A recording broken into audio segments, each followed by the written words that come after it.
നമസ്കാരം, യമുനാസ് ഫിസിക്സിലേക്ക് സ്വാഗതം. നമുക്ക് ചാപ്റ്റർ 2ലേക്ക് പതുക്കെ ഒന്ന് കയറാം. ചാപ്റ്റർ 2 എന്താണ്? Electrostatic potential and capacitance.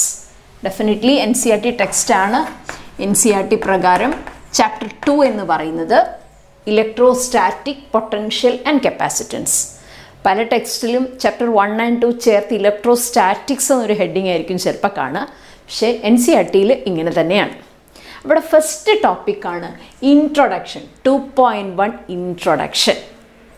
ഈ ഇൻട്രൊഡക്ഷനിൽ നമ്മളോട് ഓർമ്മിപ്പിക്കുന്നത് നമ്മൾ ക്ലാസ് 11 ഫിസിക്സിൽ ചാപ്റ്റർ 6, ചാപ്റ്റർ 8. ചാപ്റ്റർ 6 ഏതായിരുന്നു? Work energy power. 8 ഏതായിരുന്നു? ഗ്രാവിറ്റേഷൻ. ഇവിടെ രണ്ട് ഫോഴ്സസിനെ നമ്മൾ പരിചയപ്പെടുന്നുണ്ട്. ഒന്നിൻ്റെ പേര് സ്പ്രിംഗ് ഫോഴ്സ്, മറ്റൊന്നിൻ്റെ പേര് ഗ്രാവിറ്റേഷണൽ ഫോഴ്സ്. ഈ രണ്ട് ഫോഴ്സിൻ്റെയും പ്രത്യേകത എന്താണെന്ന് അറിയാമോ? രണ്ടും കൺസർവേറ്റീവ് ഫോഴ്സസ് ആണ്. എന്താ വാക്ക്? Conservative forces. ഈ എന്താണ് ആ വാക്കിൻ്റെ അർത്ഥം എന്നും കൂടെ നമ്മളവിടെ പ്രൂവ് ചെയ്യുന്നുണ്ട്. വർക്ക് എനർജി പവറിൽ എസ് സ്ഥിരം ചോദിക്കുന്ന ഒരു എസ്സെയാണ്. ഓർമ്മയുണ്ടോ? ABC, ഗ്രൗണ്ടിൽ, നടുവിൽ, മുകളിൽ. Total energy, total mechanical energy is conserved. നമ്മൾ കൂട്ടി നോക്കും. ഒരു തെങ്ങിൻ്റെ മുകളിൽ നിന്ന് തേങ്ങ താഴെ വീഴുന്നു. തെങ്ങിൻ്റെ മുകളിലിരിക്കുമ്പോഴും തറയിലിരിക്കുമ്പോഴും വീഴുന്ന ഇടയ്ക്ക് എവിടെ ഈ 3 സ്ഥലത്തും ടോട്ടൽ എനർജി mgh ആണ് നമ്മൾ പ്രൂവ് ചെയ്യുന്നുണ്ട്. അപ്പോൾ kinetic energy plus potential energy is A constant. അതിനെ കൺസേർവ്ഡ് എന്ന് പറയും. അപ്പോൾ അങ്ങനെ കൺസേർവ്ഡ് ആവുന്ന സിറ്റുവേഷനിൽ നമ്മൾ അവിടെ കൊടുക്കുന്ന ഒരു എക്സ്റ്റേണൽ ഫോഴ്സ് ഇല്ലേ, ആ എക്സ്റ്റേണൽ ഫോഴ്സിന് പറയുന്ന പേര് കൺസർവേറ്റീവ് ഫോഴ്സസ് എന്നാണ്. അപ്പം കഴിഞ്ഞ വർഷം നമ്മൾ പരിചയപ്പെട്ട രണ്ടാളുകളാണ് സ്പ്രിംഗ് ഫോഴ്സും ഗ്രാവിറ്റേഷണൽ ഫോഴ്സും. ഇവർ രണ്ടുപേരും കൺസർവേറ്റീവാണ്, നമ്മൾ പഠിച്ചു.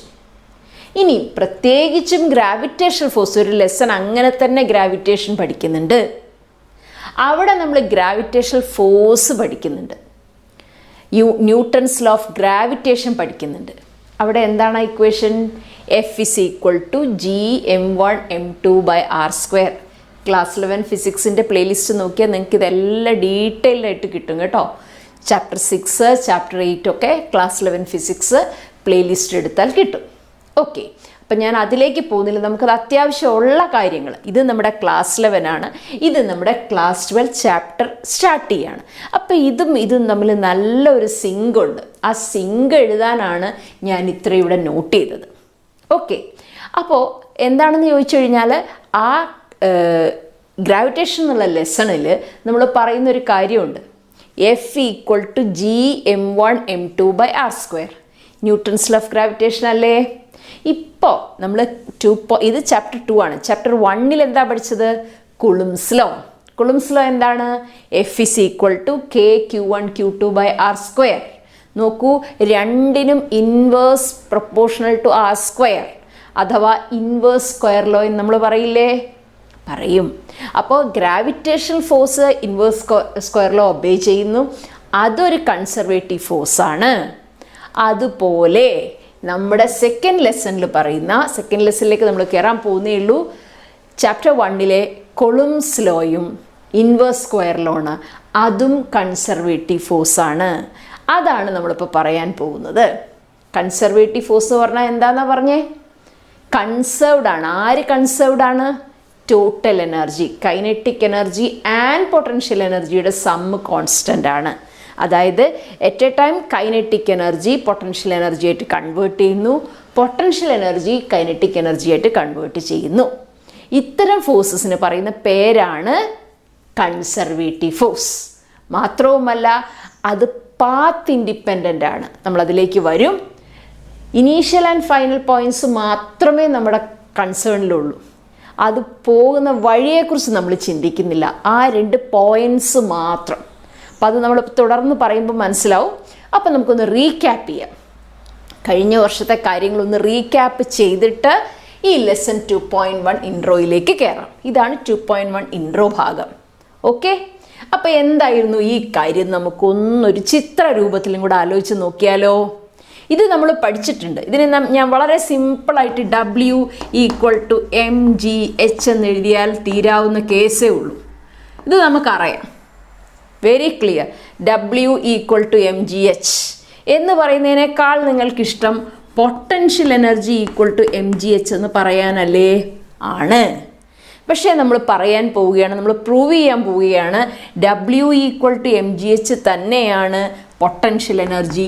U എന്നുള്ള സിമ്പൽ, U എന്നുള്ള സിമ്പൽ കൊണ്ട് നമ്മൾ പൊട്ടൻഷ്യൽ എനർജിയാണ്, K എന്നുള്ള സിമ്പൽ കൊണ്ട് കൈനറ്റിക് എനർജിയാണ് നമ്മൾ കൊടുക്കാറ്. ഈ എഴുതിയ സെൻറ്റൻസിൻ്റെ അർത്ഥത്തിലേക്കൊന്ന് ഇറങ്ങാൻ പോവുകയാണ് നമ്മൾ.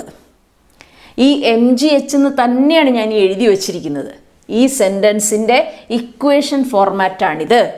പക്ഷേ നമുക്കൊന്ന് മനസ്സിൽ ആക്കി എഴുതിയാലോ എന്നാണ് ചോദ്യം. മനസ്സിൽ ആക്കി എഴുതിയാലോ? നോക്കാം. എന്തായിരുന്നു sentence? Potential energy of mass m, potential energy of mass m at a point, ഏതെങ്കിലും ഒരു പോയിന്റിൽ, is the work done by the external force in bringing the mass m from ground to that point. അതാണ് mghൻ്റെ അർത്ഥം. ഇനി നമുക്കൊന്ന് വരച്ചും കൂടെ നോക്കാം, അപ്പം മറക്കില്ലല്ലോ. അതായത് ഇതാണ് നമ്മുടെ മാസ്, m മാസ്. ഓക്കെ, ഈ മാസ് ഇതാ ഇവിടെ ഇങ്ങനെ ഇരിക്കുകയാണ്, ഗ്രൗണ്ടാണ്. ഇത് നമ്മുടെ ഗ്രൗണ്ടാണ്, ഗ്രൗണ്ട്. ഈ ഗ്രൗണ്ടിൽ ഈ മാസ് ഇരിക്കുമ്പോൾ നമുക്കറിയാം ഇതിൻ്റെ മുകളിലുള്ളത് ഗ്രാവിറ്റേഷണൽ ഫോഴ്സാണ്. സർ ഐസക് ന്യൂട്ടണിന് സല്യൂട്ട് ചെയ്യുക. നേരെ താഴേക്ക് mg, ഗ്രാവിറ്റേഷണൽ ഫോഴ്സ് എല്ലാ വസ്തുക്കളെയും ഭൂമി അതിൻ്റെ കേന്ദ്രത്തിലേക്ക് ആകർഷിക്കുന്നു, നേരെ താഴോട്ട് പോകുന്നു. mg ഇതാണ് അതിൻ്റെ ഗ്രാവിറ്റേഷണൽ ഫോഴ്സ്. വേണമെങ്കിൽ നമുക്ക് Fg എന്ന് പേരിട്ട് വിളിക്കാം, ഗ്രാവിറ്റേഷണൽ ഫോഴ്സ്. ഇനി ഈ വസ്തുവിനെ, ഇവിടെ ഇരിക്കുന്ന വസ്തുവിനെ എനിക്കിത് ഇവിടെ നിന്ന് ഉയർത്തി ഇവിടേക്ക് കയറ്റി വെക്കണം. ഈ ഒരു h ഹൈറ്റാണ് എനിക്കിതിനെ ഉയർത്തിക്കൊണ്ടുവരേണ്ടത്, h ഹൈറ്റാണ്. എങ്കിൽ ഞാൻ ഇതിനെ ഇവിടുന്ന് എടുത്ത് ഇവിടെ കൊണ്ടുവരണ്ടേ എന്ന ചോദ്യം. അപ്പം ഇതിനെ എടുത്ത് ഇങ്ങോട്ട് കൊണ്ടുവരിക എന്ന് പറഞ്ഞാൽ ഒരു എക്സ്റ്റേണൽ ഫോഴ്സ് കൊടുത്താലല്ലേ ഈ ഇരിക്കുന്ന വസ്തു, താഴെ ഇരിക്കുന്ന ഒരു ബുക്കോ എന്തെങ്കിലും എനിക്ക് മേശപ്പുറത്തേക്ക് എടുത്തു വെക്കണം, എടുത്തു വെക്കണ്ടേ? അപ്പം ഞാൻ തന്നെയല്ലേ എടുത്തു വെക്കേണ്ടത്. ആ എക്സ്റ്റേണൽ ഫോഴ്സ് മുകളിലോട്ട്, F എക്സ്റ്റേണൽ മുകളിലോട്ട്. ഈ F എക്സ്റ്റേണൽ എടുത്തു, ഞാൻ ഇതിനെ എടുത്ത് ഇവിടെ കയറ്റി വെച്ചു. ഇതേ മാസിനെ ഞാൻ ഇങ്ങോട്ടേക്ക് കയറ്റി വെച്ചു. അപ്പം ഞാൻ എത്ര ജോലി ചെയ്തു? അപ്പോൾ എന്താ ചെയ്തത്? ഒന്നും കൂടെ പറയാം.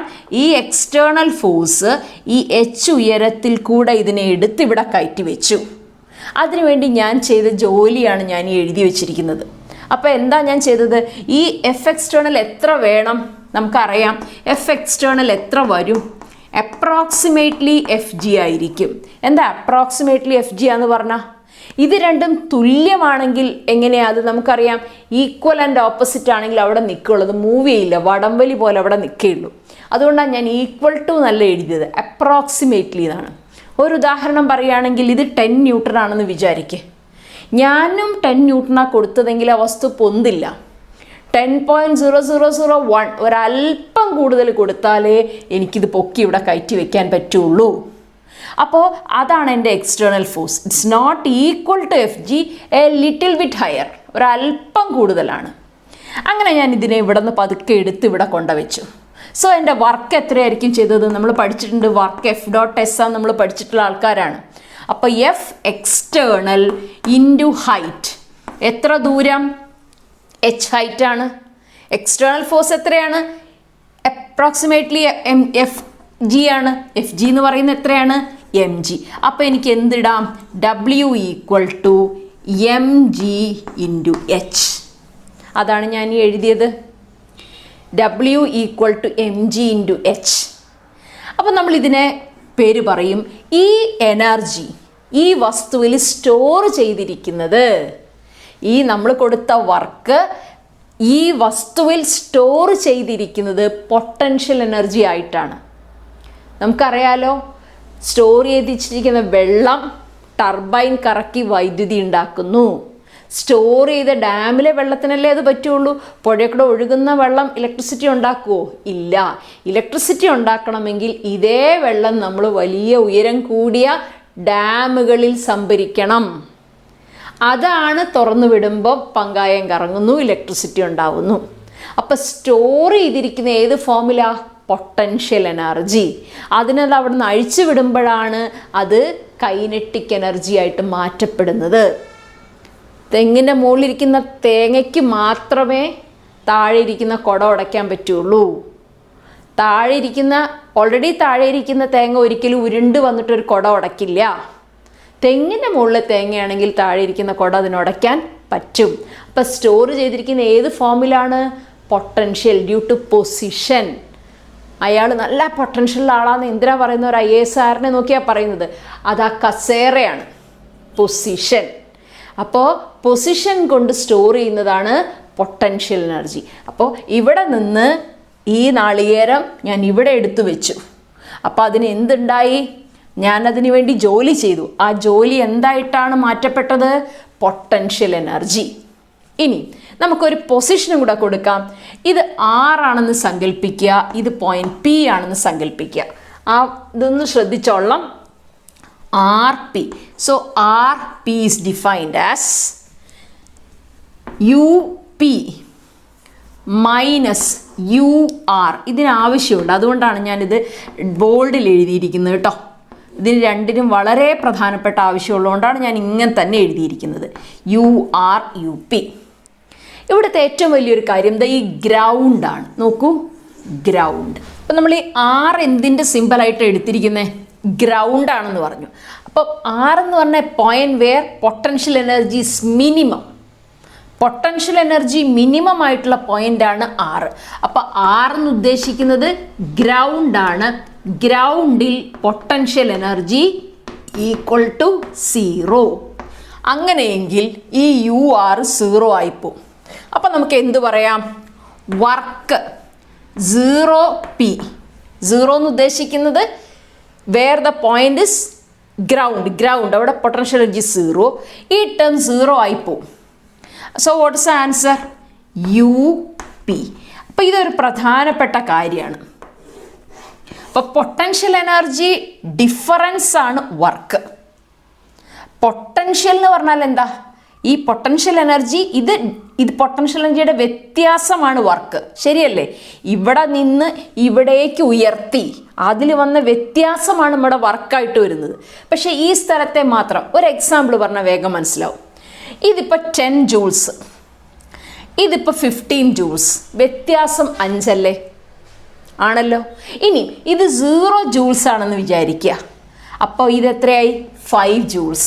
അപ്പോൾ ഡിഫറൻസ് എന്ന് പറഞ്ഞാൽ 15 മൈനസ് 10 നമുക്ക് 5 ജൂൾസ് കിട്ടും. 5 ജൂൾസ് മൈനസ് 0 നമുക്ക് 5 ജൂൾസ് കിട്ടും. രണ്ട് കാര്യവും നമ്മൾ ഒരേ കാര്യം എടുക്കുന്നത്. അപ്പം ഇവിടെ എന്ന് പറഞ്ഞാൽ റെഫറൻസ് നമ്മുടെ ഗ്രൗണ്ട് ആയതിനാൽ ഗ്രൗണ്ട് ടു H എന്ന് എടുത്തു. ഇനി അതല്ല, ഇൻ ബിറ്റ്വീൻ വേറൊരു വാല്യൂ ആണ്. ഇത് ഗ്രൗണ്ട് അല്ല എങ്കിലും നമുക്ക് ഡിഫറൻസ് UP മൈനസ് UR എന്ന് എഴുതാം. അപ്പം R ഗോസ് ടു 0 ആയതിനാൽ ഇത് ഗ്രൗണ്ട് എന്ന് എടുത്തത് കൊണ്ടാണ് നമ്മൾക്ക് work done from lifting from ground to the point P is defined as potential energy. അപ്പം ഇതാണ് നമ്മളുടെ ഈ ഡെഫിനിഷൻ. ഇതൊന്ന് നോക്കിക്കേ, ഇതെന്താ സംഭവം? Work done in taking. ഇതവിടെ വായിച്ചു നോക്കിയേ. Potential energy of mass M at a point. ഏത് പോയിന്റ് ആണ്? P. is the work done by external force in bringing the mass M from ground to that point. അപ്പം നമ്മുടെ പോയിന്റ് ഏതാണ്? നമ്മൾ ശ്രദ്ധിച്ചു നോക്കൂ. നമ്മുടെ പോയിന്റ് P ആണ്. നമ്മുടെ പോയിന്റ് ഏതാണ്? P ആണ്. അപ്പോൾ ഗ്രൗണ്ടിൽ നിന്ന് പോയിന്റ് Pയിലേക്ക് ഒരു വസ്തുവിനെ കൊണ്ടുവരാൻ ഞാൻ എത്ര വർക്ക് ചെയ്തു? mgh വർക്ക് ചെയ്തു. അതെങ്ങനെയാണ് സ്റ്റോർ ചെയ്തിരിക്കുന്നത്? Potential energy. എങ്ങനെയായിട്ടാണ് സ്റ്റോർ ചെയ്തിരിക്കുന്നത്? Potential energy. അപ്പോൾ വർക്ക് സ്റ്റോർ ചെയ്തിരിക്കുന്ന ഏത് രൂപത്തിലാണ്? Potential energy. കിട്ടിയല്ലോ?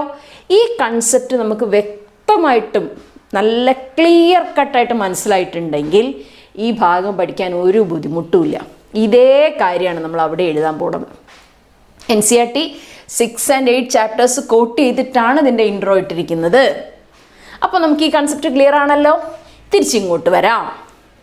മാസിന് പകരം ഞാൻ എന്തെടുത്തിരിക്കുന്നേ? ചാർജ്. ഇവിടെ എന്താണ്? മാസ്. അപ്പം ഇവിടെ നോക്കിയേ, പൊട്ടൻഷ്യൽ എനർജി ഓഫ് മാസ് എമ്മിന് പകരം charge Q at a point P തന്നെ നമുക്ക് കാണാം. പി തന്നെ ഈസ് ദ വർക്ക്. എന്താണ് വർക്ക്? എന്തിനാണ്? Done by external force in bringing the mass എമ്മിന് പകരം ചാർജ് ക്യൂ ഫ്രം ഇൻഫിനിറ്റി. ഇതാണ് പുതിയ വാക്ക്. ഗ്രൗണ്ട് അല്ല, infinity to the point P. ഇതേ ഡെഫിനിഷനാണ് നമ്മൾ ഉദ്ദേശിക്കുന്നത്, സെയിം ഡെഫിനിഷൻ. കാരണം ഗ്രാവിറ്റേഷണൽ ഫോഴ്സ് ഒരു കൺസർവേറ്റീവ് ഫോഴ്സാണ്. നമ്മുടെ ഇലക്ട്രോസ്റ്റാറ്റിക് ഫോഴ്സും കൺസർവേറ്റീവ് ഫോഴ്സാണ്. ഇൻവേഴ്സ് സ്ക്വയർ ലോ ഒബേ ചെയ്യുന്നു, ഒരേ സ്വഭാവമുള്ളവരാണ്. അപ്പോൾ അതുകൊണ്ട് ഈ പറഞ്ഞ കാര്യം നമുക്ക് ഇവിടെയും അതുപോലെ അപ്ലൈ ചെയ്യാം. ഒരു ടെൻഷനും വേണ്ട. എന്താണെന്ന് നോക്കാം. നമുക്കൊരു ചാർജ് ക്യൂ ഉണ്ട് അല്ലേ? ഒരു ചാർജ് ക്യൂ ഉണ്ട്. അത് പോസിറ്റീവ് ചാർജ് ആണെന്ന് വിചാരിക്കൂ.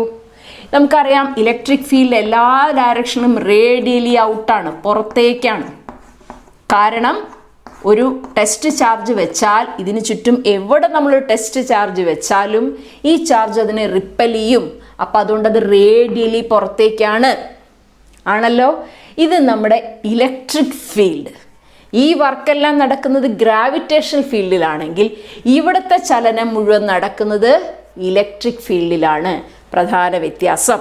അപ്പം ഇത് ഗ്രാവിറ്റേഷണൽ ഫീൽഡും മാസുമായിരുന്നു എങ്കിൽ ഇത് ഇലക്ട്രിക് ഫീൽഡും ചാർജുമാണ്. ഈ വ്യത്യാസം മാത്രം മനസ്സിലാക്കിയാൽ മതി, എല്ലാം ഓക്കെയാണ്.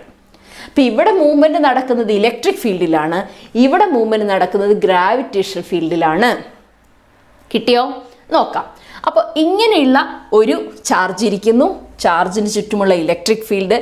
ഇവിടെ നമുക്കൊരു പോയിന്റ് ഇതാ, നമുക്ക് ആറെന്നെടുക്കാം. നമ്മൾ നേരത്തെ അതുകൊണ്ടാണ് ഞാൻ ആറും പി ഒക്കെ പറഞ്ഞത്. ആറെന്നുള്ളത് ഗ്രൗണ്ട് എന്ന് പറഞ്ഞു. ഇത് നമുക്ക് പിന്നീട് വരും. 6 ഇൻഫിനിറ്റിയിലേക്ക് നമ്മൾ എത്തും കേട്ടോ.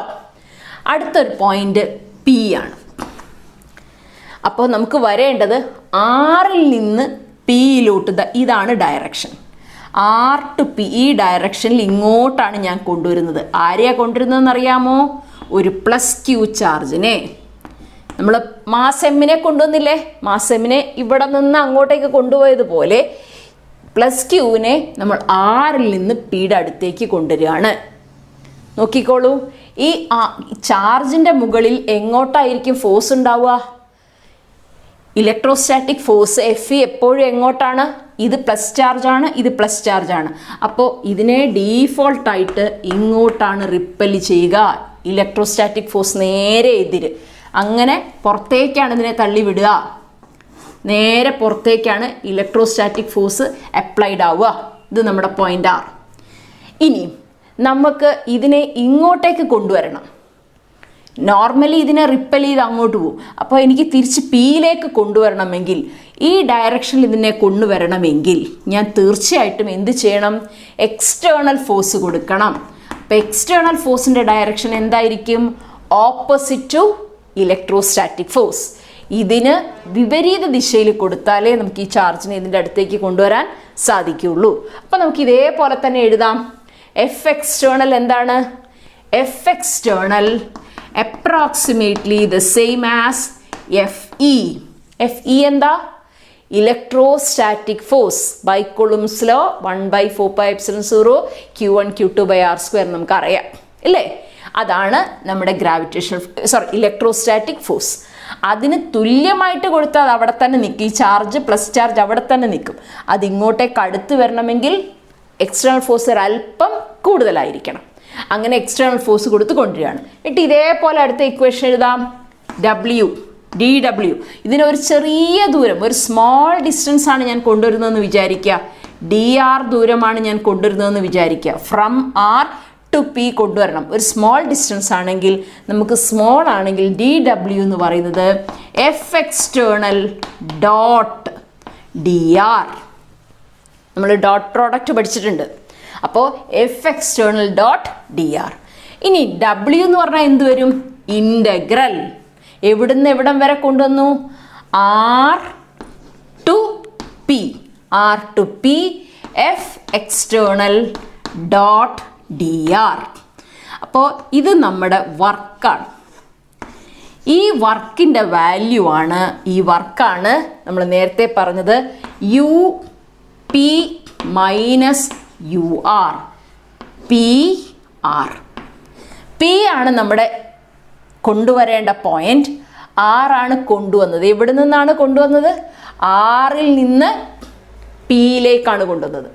ആറിൽ നിന്ന് പിയിലേക്ക്, U P minus U R. അപ്പോൾ final point P, initial point R. ഇവിടെ നമ്മൾ ഇനീഷ്യൽ പോയിന്റ് എടുക്കുന്നത് ഈ ആർ എന്ന് പറയുന്ന പോയിന്റ് ഇൻഫിനിറ്റി ആണെങ്കിൽ എന്താ സംഭവിക്കുക എന്ന് ആലോചിച്ച് നോക്കിയേ. ഈ പോയിന്റ് ഇൻഫിനിറ്റി ആണ്, ഈ ചാർജ് അങ്ങ് ഇൻഫിനിറ്റിയിലാണ് ഇരിക്കുന്നതെന്ന് വിചാരിക്കുക. ഇൻഫൈനൈറ്റ് സെപ്പറേഷൻ, കൂളംസ് ലോ ഒന്ന് ആലോചിച്ച് നോക്കിക്കേ. ആർ ഇൻഫിനിറ്റി ആയാൽ ഇലക്ട്രോസ്റ്റാറ്റിക് ഫോഴ്സ് വളരെ വളരെ ചെറുതാണ്, or it goes to zero. ഈ ഫോഴ്സ് സീറോ ആണെങ്കിൽ നമ്മൾ കൊടുക്കുന്ന ഫോഴ്സും എന്ത് തന്നെ മതി? സീറോ മതി. അപ്പോൾ ഇൻഫിനിറ്റിയിൽ നമ്മൾ ഫോഴ്സ് കൊടുക്കേണ്ട കാര്യമില്ല അതിനെ കൊണ്ടുവരാൻ. കാരണം ഇൻഫിനിറ്റിയിൽ ഇലക്ട്രോസ്റ്റാറ്റിക് ഫോഴ്സസ് നെഗ്ലിജിബിൾ, ഒഴിവാക്കാം. അപ്പോൾ നമുക്ക് യു ആർ, അപ്പോൾ അതാണ് നമ്മൾ ആർ എന്നുള്ള പോയിന്റ് ഇൻഫിനിറ്റി ആണെങ്കിൽ, ആർ എന്നുള്ള ചൂസ് ചെയ്യുന്ന പോയിന്റ് ഇൻഫിനിറ്റി ആണെങ്കിൽ യു ആർ സമം യു ഇൻഫിനിറ്റി സമം 0. അപ്പോൾ നമ്മുടെ വർക്ക് എങ്ങനെ എഴുതാം? ഇതേപോലത്തെ ഇക്വേഷൻ എങ്ങനെ എഴുതാം? W infinity P equal to W infinity P is equal to U P. വളരെ പ്രധാനപ്പെട്ട ഡെഫിനിഷൻ. ഈ ഡെഫിനിഷൻ ഉപയോഗിച്ചാണ് നമ്മളിത് പറയുന്നത്.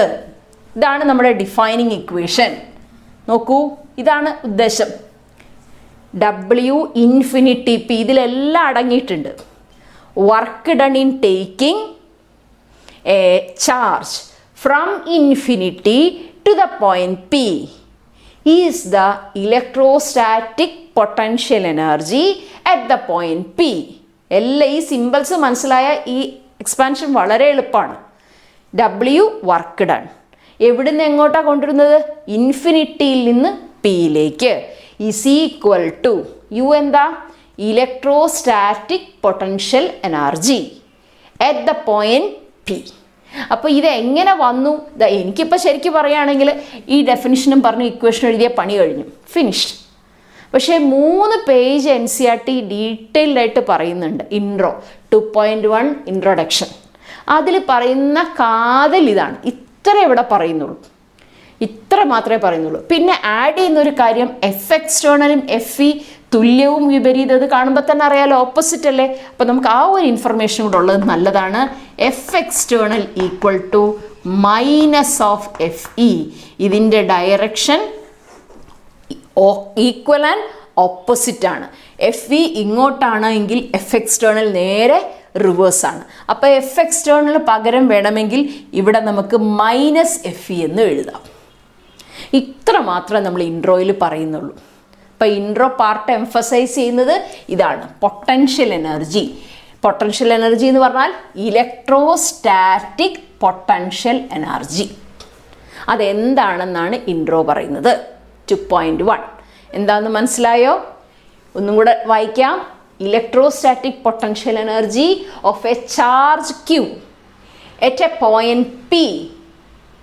ഇത്രയും വരികയാണ്.